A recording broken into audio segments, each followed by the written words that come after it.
What's up everyone and welcome to my Will It Chug redemption video, Will It Chug revenge video. So for the frequent viewer of my channel that have been watching my Will It Chug videos, you guys know the permission of the Will It Chug videos, but for those of you who don't know about it, it's basically I'm trying out a pedal for the first time or a piece of gear to see if I can make it chug or not. Okay, it's pretty straightforward, I must say. Basically, like if I would go to like a music store, have them take out a pedal and plug it into an amplifier and, you know, just try out the pedal. So basically like a first impression kind of thing. Now the thing about the, first impression is that it's not always good, and that means that also a lot of people think that I'm a complete asshole and that I'm completely unfair towards the gear that I'm trying. So this comes in mind a lot when I try out the distortion pedals for some reason. And I'm gonna read a couple of comments that I get on my videos and maybe you'll understand. Bandolero Stontanko is asking, why not the effects loop return? Now this is a great question. Usually when I've done a lot of my distortion videos, I've basically hooked up a distortion pedal into an effects loop of a tube amplifier. Now why am I doing this? Well, it's basically for me to, actually see how the pedal works as a preamp, for instance. When you have a distortion pedal hooked up into an effects loop return, none of the amplifier, EQ and tone stack will work. It's basically the pedal going into the power amplifier of this tube amplifier, for instance. So some people would say, and I totally agree with this, that this is probably the best way to try out the distortion pedal because you get the true tone of that pedal without the influence of like a clean channel of an amplifier, which really affects the outcome of your results. The problem is that whenever I do place a pedal into the effects loop, a lot of people come out and complain and say, why didn't you use it in the clean channel of your amplifier? Or like, why didn't you hook it up into your distortion of your whatever? And then when I occasionally, connect the distortion into the clean channel of an amplifier, people ask, why did you not plug it into the effects loop? It's a battle I cannot win. So, I just figured that I would make a video with the 4 latest Will It Chug distortion pedals that I have and just make a video using the same premises, same power amp, same everything, same guitar even. And maybe that would be interesting to you guys, okay? It's just to show that, I don't favor any brand in this case. So basically this setup right here is like if I would connect a distortion pedal into a power amplifier, the effects loop of a tube amplifier. Just that you're not seeing, the preamps and all that. This is just a power amp. Maybe some of these pedals that necessarily didn't sound that well when I tried it the first time, maybe a little something better today. I mean, I'm giving it another chance. Good Gaiola, right? That's what I think. So what pedal should we do first? We have the Behringer right here. We also have the metal Muff. Okay, let's do the metal Muff, which was the most recent one I did. And the metal Muff, as I remember it, it doesn't sound too half bad. The only problem I had with it was the top boost. And as soon as I engaged the top boost, that was just over the top. It didn't really give me anything more than just a lot of treble. But I had a comment that was saying like, okay, the top boost is supposed to be used for leads. So I'm gonna use that boost for leads, I guess. So we're gonna start without. Every pedal will go to a noise gate and into the Fortin 50 watt tube power amplifier, into my Fortin cabinet. And this is an M160 microphone right there, okay?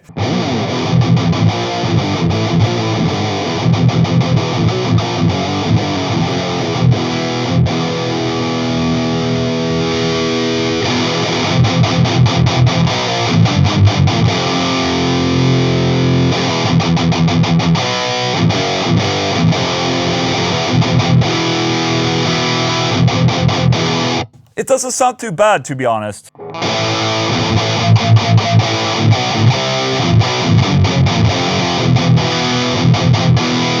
It still has that artificial type of cocked wah thing happening right there.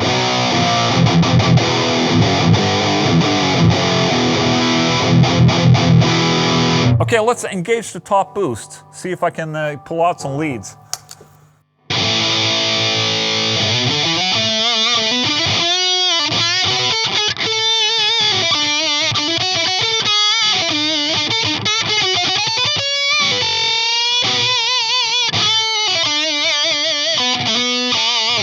I mean, fine, it's boosted, but is this a lead tone people want, really?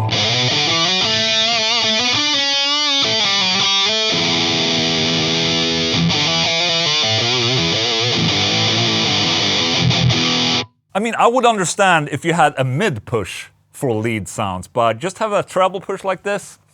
Nah, not for me, man.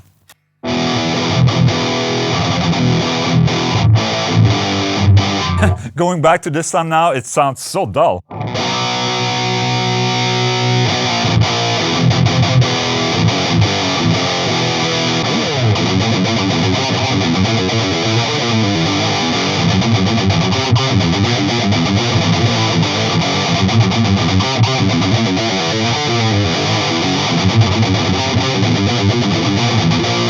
Okay, let's try another pedal.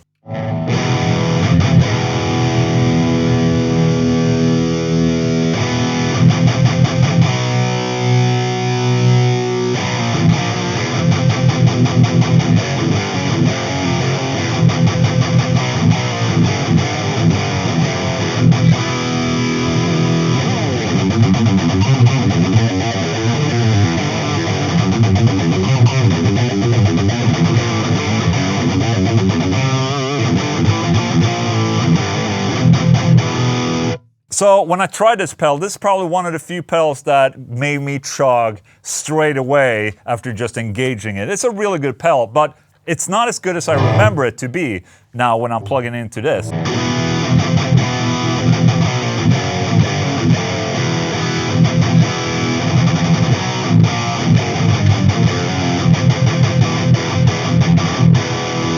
I think a pedal like this that only has lows and highs, it would benefit from being connected into a clean amplifier, so you get that extra 3-band EQ, so you have a mid knob somewhere.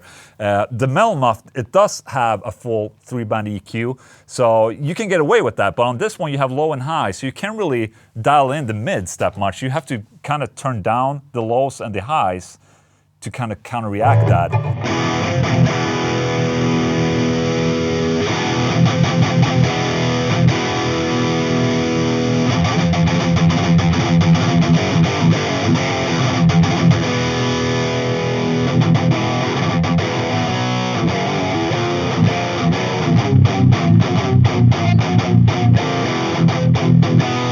But the cool thing about this pedal is that it's tight. Like from the box like this. I just engaged it, it's tight.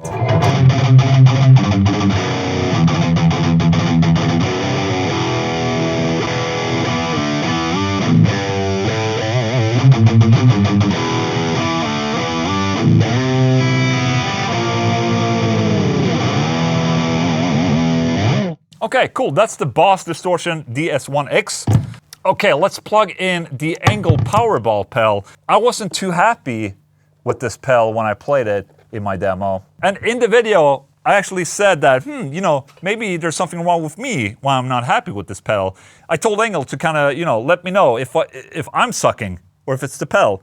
And then I got an email from Engl saying that I suck. So that's at least good. No, but the Engl guys actually reached out to me and they talked to one of their engineers. And the engineer kind of gave me guidelines on how I would use this pedal. You know, at that first glance, it wasn't making me happy at all. The point with a lot of the pedals that I'm playing and, you know, what people buy in stores, it should sound great out of the box, in my opinion. And some pedals you have to work with. I mean, that's just how it is. But my first impression of this pedal was that I was very underwhelmed. It wasn't sounding like a real Powerball, and that, you know, I was a little disappointed in that. But now we're using it in a power amplifier and not in a clean channel, even though it's recommended that you use it in a clean channel of an amplifier. But now we're using it in this power amplifier and it sounds like this.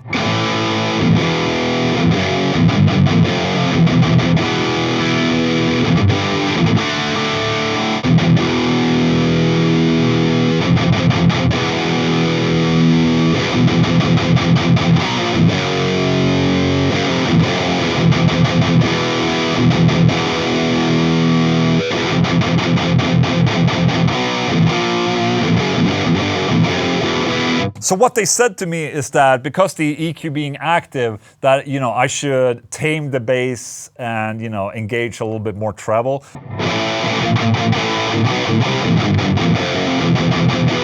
So now that I've dialed down the bass and, you know, raised the treble, it does actually sound a lot tighter than in my first attempt of playing this pedal.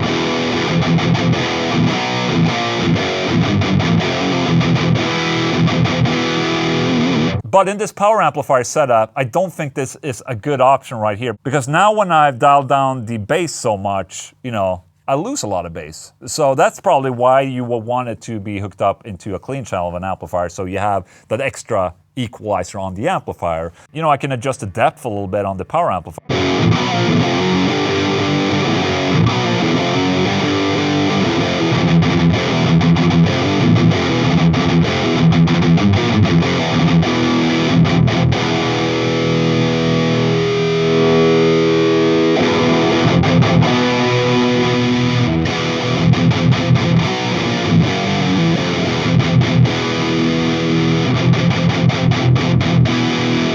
This is probably as close as I can get to a Engl Powerball amplifier. I think now, when I set it like this, it probably sounds a little bit better or closer to a Powerball than I did in my first video, but it's still not completely there, I must say. Okay, let's try out the last one, which is the Behringer V-Tone Guitar Amp Modeler Guitar GDI 21. That name is just like a little bit too much, maybe.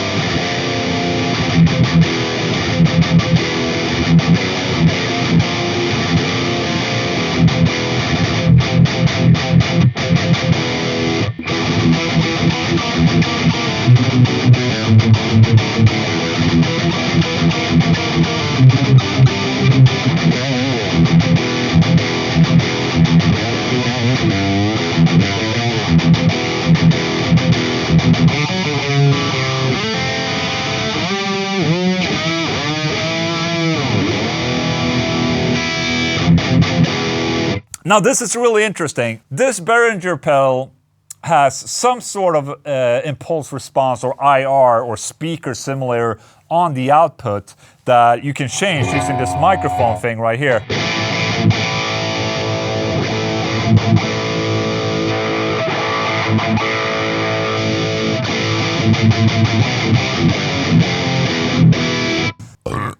So it's made to be connected straight into an audio interface or like a mixing desk or something like that. But I think in this setting right here, it works really well with the power amplifier. So you can use it into an amplifier if you want. And the cool thing here is that it's tight out of the box like this.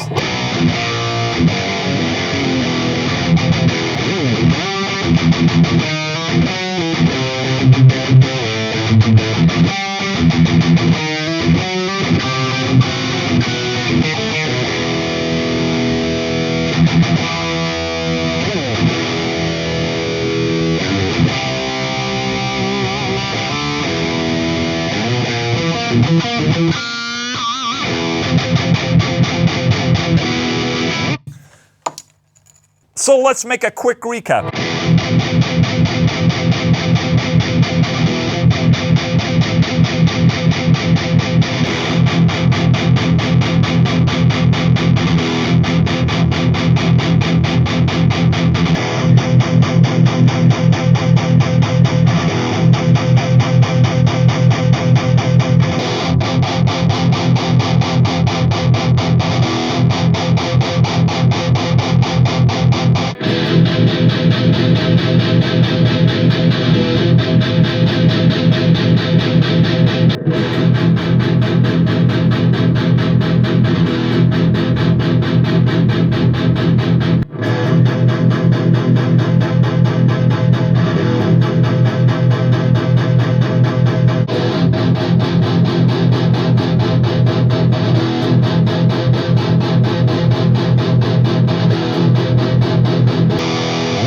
Alright, so there you have it.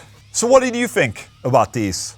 I mean, I think they all have something different to offer from one another. And obviously, if I would do this in a clean channel of an amplifier instead and do the test, the results would be different. But at least now it's a very fair comparison between the different pedals in the same setup if it would be connected to an effects loop return of an amplifier. Now there's quite a difference in price between these pedals. This Boss Distortion pedal is 155 euros. This Mel Muff, how much is it? 85 euros. Not too bad. This Engl Powerball Distortion is 200 euros. And this Behringer V-Tone guitar amplifier is 25 euros. And in today's test right here, in this setup, I think I prefer this one over all the other pedals right here. Obviously, when connecting to another type of setup, this might change. But today, I think this sounded the best. And this is 25 euros to buy. And now everyone's gonna be like, Ola, you're sponsored by Behringer. No. I don't know if you can hear the same thing as me. I much more prefer this one over the others in today's demo. And that's life, right there. Perfect. Let me know what you thought in the comment section, and see you next time. Thank you.